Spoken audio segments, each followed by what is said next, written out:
काम काम करता है। कहा रे भैया काम करता है। तो एक काम कर, जो पारिश में से एक बंडल बीड़ी खिलाई लेके आओ। ठीक है जा। और सुन, उनकी बताई दे कि बाबू आज पैसा देंगी। हाँ ऊपर मार बोझ दो बाबू ना भेजिए चलाइए रे। है अब ना कैसे बीड़ी खुली है? कहा जानी हम ना जाए हमको वैसे देन वैसे लेके चला आए हम कहा ना वैसे होते ही है।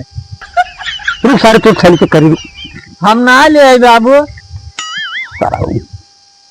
करे का भाई पता न कैसे रहा हमारा जब हम ना ले रहे हो कार का लवंडी बीड़ी पिए जागा। हम बीड़ी खाते। हाँ तो दिमाग खराब पता नहीं खातो का वो पूरी खान चल बा कौन पूरी खाई चली उसी जगह पे बीड़ी लेता बीड़ी से चोरा खाई मेरे साथ बीड़ी पिए जाता है। ओ सराव जब तू बीड़ी पी गया लड़कियां बीड़ी मंगाबुआ तू न पिए तोरे ज्यादा पिए सीखे